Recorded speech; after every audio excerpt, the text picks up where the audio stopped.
क्या relation, force और displacement का जो रिलेशन आपने जाना, स्प्रिंग फोर्स का इक्वल टू माइनस ऑफ के एक्स, यही ना। अरे स्प्रिंग फोर्स एफ जो है ये यही ना पढ़े थे, स्प्रिंग फोर्स प्रोपोर्शनल है एक्स के, जितना स्प्रिंग को खींचोगे उतना ही रिस्टोरिंग फोर्स लगेगा, लगाएगी स्प्रिंग। और वो फोर्स डिस्प्लेसमेंट और फोर्स दोनों का डायरेक्शन अपोजिट है। डिस्प्लेसमेंट इधर खींच रहे हो तो स्प्रिंग का रिस्टोरिंग फोर्स इधर लग रहा है, इसलिए माइनस लग गया। अब के क्या प्रोपोर्शनलिटी का निशान हटाते हैं तो एक कांस्टेंट आता है, बात में। तो इसका अगर आप जो है ग्राफ बनाइएगा तो इसका ग्राफ पता है कैसे बनेगा, ये माइनस में है ना, तो इसका जो ग्राफ बनेगा आपका, वो ग्राफ देखो ऐसे बनेगा। मान लो ये स्प्रिंग एक्स एम पोजीशन पर आ गई, मैक्सिमम पोजीशन पर। स्प्रिंग कहाँ आ गई, मैक्सिमम पोजीशन पर, ठीक है। और ये डिस्प्लेसमेंट है और ये मान लो फोर्स, फोर्स है, ये क्या है, फोर्स है। तो अब देखो मुझको तुम ये बताओ, ये पूरी लाइन फोर्स हुई है और ये पूरी लाइन एक्स एक्सिस पूरा क्या डिस्प्लेसमेंट है। अगर तुम एक्स को 0 कर दो तो एफ 0 हो जाएगा, एफ एस, है ना। अगर तुम x को 1 करो तो एफ एस क्या हो जाएगा, माइनस में जाएगा, माइनस के हो जाएगा, ठीक। तो अगर तुम एक्स एम को यहाँ 1 करो, 1 यहाँ 1, तो ये एफ एस माइनस में आएगा, बोलो माइनस के होगा, नहीं के जो ये के कांस्टेंट अगर तुम हटा दो कांस्टेंट को तो 0/0 एस अगर x माइनस है, x को अगर तुम प्लस लोगे, ठीक, तो एफ एस इक्वल टू कितना आ जाएगा, माइनस, x को क्या ले रहे हो +1, तो कितना आ जाएगा -1, तो f कितना आ जाएगा, यहाँ माइनस में आ जाएगा। तो इसका ये कहाँ बनेगा, यहाँ कहीं बनेगा। x को अगर तुम ले लो +2 में तो ये फिर -2 हो जाएगा, +2 ले लोगे तो ये -2 कहाँ आएगा, यहाँ कहीं आएगा, यहाँ आएगा। अब तुम x को अगर तुम माइनस ले लो, -1, तो ये क्या हो जाएगा, माइनस माइनस प्लस हो जाएगा। x को माइनस लिए अगर तुम x को माइनस में ले लो तो माइनस माइनस प्लस, तो एफ एस क्या हो जाएगा, +1 हो जाएगा, यहाँ आएगा, आगे नहीं आएगा। और इसको अगर तुम -2 ले लो, x को -2 मीन्स यहाँ, तो एफ एस क्या हो जाएगा, -2 इंटू माइनस +2 हो जाएगा, नहीं होगा, बोलो। तो यहाँ +2 माने यहाँ आ जाएगा। तो आप जब ग्राफ बनाओगे तो ग्राफ ऐसे बनेगा कि नहीं बनेगा, इस तरह से सीधी लाइन बनी, सबको मिला दोगे तो सबको आप मिला देंगे, क्या बन जाएगा, एक सीधी एक स्ट्रेट लाइन बन जाएगी, ठीक। तो स्ट्रेट लाइन में ये क्या है, ये आपकी एनर्जी है, ये एनर्जी क्या है, ये एफ एस है, और ये डिस्प्लेसमेंट है, एक्स डायरेक्शन में ये, एक्स डायरेक्शन में ये डिस्प्लेसमेंट है, ये वाई डायरेक्शन में ये फोर्स है, ठीक। तो मैक्सिमम ये कहाँ तक आ रहा है बताओ, मैक्सिमम मान लो ये यहाँ तक आ रहा है, यहाँ तक, तो इसको यहाँ से नीचे गिरा दो, ठीक। अब इसका जो ग्राफ है ना, इसका जो एरिया है, यही इसके अंदर क्या होगा, total energy store, total energy store इसका एरिया होगा, बस ना। तो इसको हम लिख दें अगर O, इसको हम लिख दें O, इसको लिख दें A और इसको लिख दें B, ये पॉइंट OAB है। तो एक्सएम पोजीशन तक ले करके जाने में कितना उसके अंदर जो है क्या हुआ, एनर्जी स्टोर हुई, ठीक ना, कितना एनर्जी स्टोर हुई, ठीक ना। जो वर्क डन होगा वही एनर्जी होगी। यहाँ से यहाँ तक ले करके जाने में आप वर्क डन करोगे कि नहीं करोगे, तो जो वर्क डन करोगे वही वर्क डन पोटेंशियल एनर्जी के फॉर्म में स्टोर हो जाएगी, बात समझ में। तो अब जो है देखो यही वर्क डन होगा, work done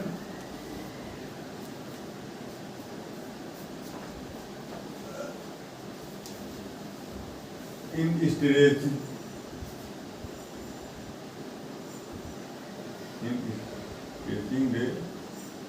the spring from 0 to xm, maximum xm क्या है, मैक्सिमम तक लेकर के xm टू xm, तो ये w इक्वल टू कितना हो जाएगा, बोलो। हाँ वर्क डन, तो वर्क डन कितना होगा, फोर्स इंटू डिस्प्लेसमेंट, तो फोर्स तो निगेटिव में जा रहा है और डिस्प्लेसमेंट पॉजिटिव में जो जा रहा है, ठीक है। तो वर्क डन बाय स्प्रिंग तो निगेटिव में होगा, मगर आपका जो वर्क डन होगा जो बाय एक्सटर्नल फोर्स वो क्या होगा, पॉजिटिव में होगा, है ना। एक्सटर्नल फोर्स पॉजिटिव में होगा ना, तो ये वर्क डन हो जाएगा equal to area of graph OAB, OA triangle OAB ने, ट्रेंगल OAB, ठीक ना। ये OAB कितना वर्क होगा, फोर्स और डिस्प्लेसमेंट में तुम लोग पढ़े हो ना वर्क, फोर्स और डिस्प्लेसमेंट में आपने ये पढ़ा है कि ये फोर्स है अगर ये डिस्प्लेसमेंट है, या ये डिस्प्लेसमेंट है और ये फोर्स है, तो फोर्स इंटू डिस्प्लेसमेंट में तुमने ये पढ़ा है ना कि उसके नीचे का जो एरिया होता है वही वर्क डन होता है, याद है कि भूल गए, पढ़े हो ना। तो ये वर्क डन हो गया OAB। अब ये इक्वल टू कितना हो जाएगा, W इक्वल टू, बोलो ये कितना है, यहां से यहां कितना,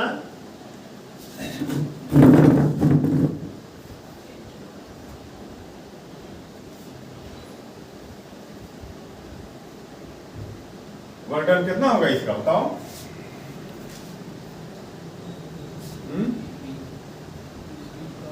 एरिया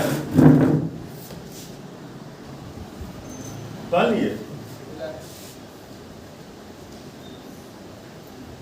ये मैक्सिमम डिस्प्लेसमेंट बता रहा है और ये y एक्सिस क्या बता रही है, ये फोर्स बता रहा है Fs, ठीक हो गया।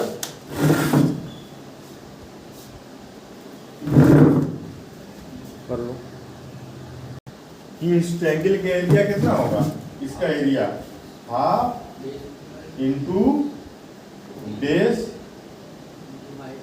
इंटू हाइट, देखो ये work done by external force निकाल रहे हैं हम, जान लो ये work done by external force, और ये जो एक्सटर्नल फोर्स जो वर्क करेगा वो स्प्रिंग का जो अपोजिट डायरेक्शन में जो स्प्रिंग का फोर्स है उसके अगेंस्ट ये वर्क डन होगा। इसमें जैसे तनी हुई है, अब आप अगर इसमें फोर्स लगा करके और खींचना चाह रहे हो तो स्प्रिंग अपनी तरफ कितना खींचेगी, हाँ हाँ कितना, किस फोर्स से, Fs equal to minus K XM, ठीक। तो यहाँ देखो Fs spring force equal to minus K XM, कितना फोर्स लगेगा ना, XM तक तुम खींच करके ले आए, तो ये फोर्स कितना इस पर जो लगेगा, spring force opposite direction minus K XM, जहाँ के क्या है, स्प्रिंग कांस्टेंट है। तो यहाँ देखो हाफ इंटू OB की जगह क्या लिखा जाए बताओ, XM इंटू ये क्या है, स्प्रिंग फोर्स है, ये इस पर क्या ले रहे हैं, स्प्रिंग फोर्स है ना। तो XM तक पहुंचने में स्प्रिंग फोर्स कितना है, मान लो Fs है, Fs, ठीक। हम स्प्रिंग फोर्स नहीं निकाल रहे हैं, फोर्स बाय एक्सटर्नल, अगर स्प्रिंग फोर्स अगर आप निकालेंगे तो माइनस लगा देंगे, क्या लगा देंगे, माइनस आप जो लगा देंगे, तो ये इक्वल टू हो जाएगा हाफ एक्स एम इंटू, यहाँ देखो इसको लेकर के आओ, तो ये फोर्स कितना है के एक्स एम, के एक्स एम। माइनस हम नहीं ले रहे हैं, क्यों नहीं माइनस ले रहे हैं? माइनस इसलिए नहीं ले रहे हैं कि जो इसमें एनर्जी स्टोर हो रही है वो हम जो वर्क कर रहे हैं वो हमारा वर्क एनर्जी के फॉर्म में स्टोर हो रहा है ना, तो हम अपना वर्क निकालेंगे। तो हम जब वर्क जो है निकालेंगे तो ये तो निगेटिव ये बता रहा है कि डिस्प्लेसमेंट इधर हो रहा है, तो ये स्प्रिंग फोर्स इधर लग रहा है। बात समझ में? मगर हमारा जो फोर्स है वो तो इसके अगेंस्ट में लगेगा। बोलो, ये ऐसे लगा रहा है और हम उसको ऐसे खींच रहे हैं, इसके अगेंस्ट हम उसको जो है स्ट्रेच कर रहे हैं। बात समझ में? तो इसका तो फोर्स डिस्प्लेसमेंट के अपोजिट है, तो माइनस में आ गया, मगर हमारा फोर्स जो है डिस्प्लेसमेंट के डायरेक्शन में है कि नहीं? तो हमारा तो फोर्स पॉजिटिव है, तो हम एक्सटर्नल वर्क निकाल रहे हैं ना, तो हम यहाँ पे क्या रखेंगे? फोर्स क्या रखेंगे? पॉजिटिव रखेंगे। बात समझ में? तो ये आ जाएगा हाफ के एक्स एम स्क्वायर, ये वर्क डन आ गया। हाफ के ये work done by external force,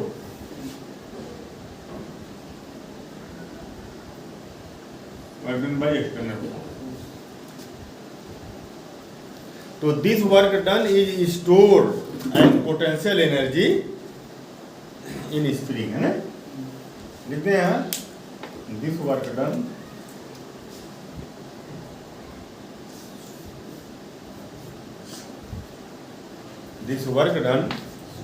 is stored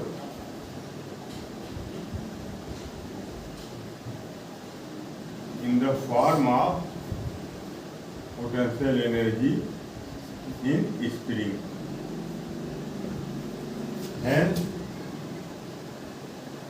अब वो मान low potential energy delta U है, ठीक है? डेल्टा यू या यू जो भी ले लो, के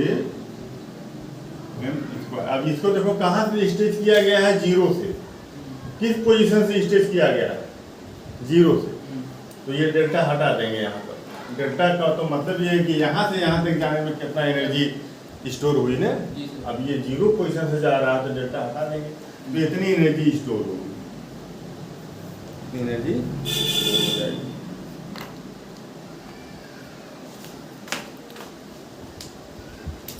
ठीक, अब यहाँ देखो,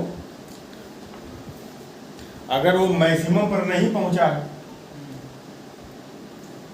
ये x और ये y, तो यहाँ पोटेंशियल एनर्जी आपने लिया था, यहाँ मान लो पोटेंशियल एनर्जी, और यहाँ तो यहाँ आपने क्या लिया था?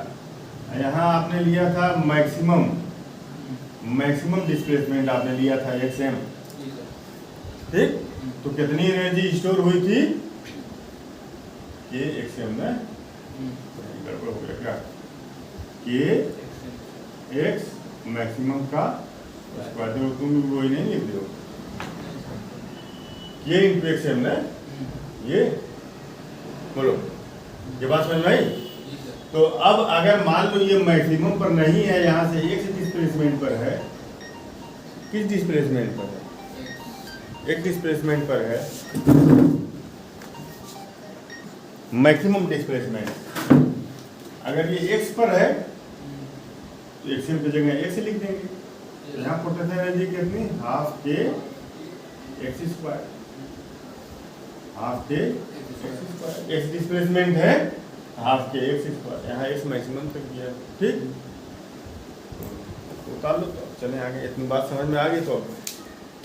तो ये चीज याद रहे ना कि पोटेंशियल एनर्जी हाफ के एक्स स्क्वायर,